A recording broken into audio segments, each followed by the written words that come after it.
यहाँ की जनता ने समाजवादी पार्टी नेताजी का हमेशा सम्मान किया है। नेताजी के ना रहने पे भी नेताजी को याद कर करके एक एक वोट डाल करके 3 लाख के लगभग पार्टी को जिताने का काम किया था। जहां ये मैनपुरी की जनता रिकॉर्ड मतों से जिताने जा रही है, वहीं मैनपुरी का रिकॉर्ड मतों से जीतने के बाद मैनपुरी का मान सम्मान का चुनाव भी यहाँ की जनता समझ रही है। जो लोग 10 साल से सत्ता में रहे हैं, आज वो अपने सांसदों की तस्वीर होर्डिंग पे नहीं लगा पा रहे हैं। सांसदों के और प्रत्याशियों की तस्वीर गायब है होर्डिंग से। जिस समय वोट पड़ेगा, होर्डिंग पे लगी हुई तस्वीर भी जनता गायब कर देगी। आज इनके पास उपलब्धि केवल महंगाई की है, बेरोजगारी की है, और किसान को सपने दिखाई दे आज दोगुनी की। किसान को संकट में और परेशानी में डाल दिया सरकार ने। बीजेपी ने अपने कैबिनेट मिनिस्टर को उतारा, दूसरी तरफ बीएसपी ने भी ये कह रहे हैं कि मजबूत उम्मीदवार उतारा, तो मैनपुरी का चुनाव कैसा होने लगा? क्योंकि देखिए, बीएसपी ने बीजेपी से मिलकर प्रत्याशी उतारा है, और जो प्रत्याशी उतारा है उन्होंने, आप इनका पता कर लो, बीजेपी के घर पे बैठते थे कि नहीं बैठते थे? स्वतंत्र देव सिंह जी के घर पर बैठ करके बातचीत होती थी कि नहीं होती थी?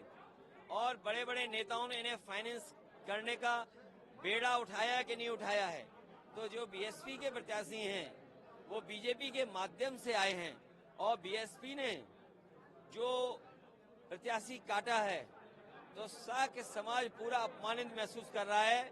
इस बार मैनपुरी का साक्य समाज का वोट एकजुट होकर के, और जो लड़ाई पीडीए की है और संविधान बचाने की, अपने वोट के अधिकार को बचाने की, उसको बचाने के लिए वोट समाजवादी पार्टी के पक्ष में करेंगे। इलेक्टोरल बॉन्ड में कल प्रधानमंत्री ने पहली बार बोला, लेकिन साथ में ब्लैक मनी भी जोड़ दिया और बताया कि पहले की चीजों को जोड़ने लगे हैं। इलेक्टोरल बॉन्ड में और इलेक्टोरल बॉन्ड से भारतीय जनता पार्टी का बैंड बज गया है। ये वसूली पूरा देश और दुनिया जान गई है। इसी वसूली की वजह से महंगाई है। ऐसी वसूली, भ्रष्टाचार किसी ने नहीं देखा जो भारतीय जनता पार्टी ने किया। जो कंपनियां डर करके ईडी सीबीआई इनकम टैक्स के, वो बेपनाह मुनाफा कमा रहे हैं, जिसके कारण महंगाई है।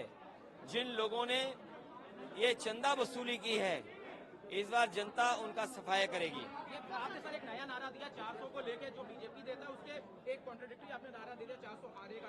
400 पार नहीं, इस बार 400 हार होने जा रही है।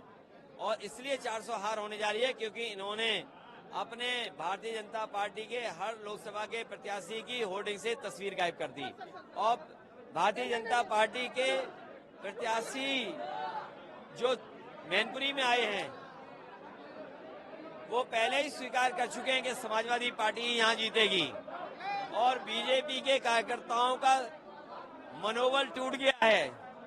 वो अंदर ही अंदर निराश हैं कि कैसा प्रत्याशी उनके बीच में आया है।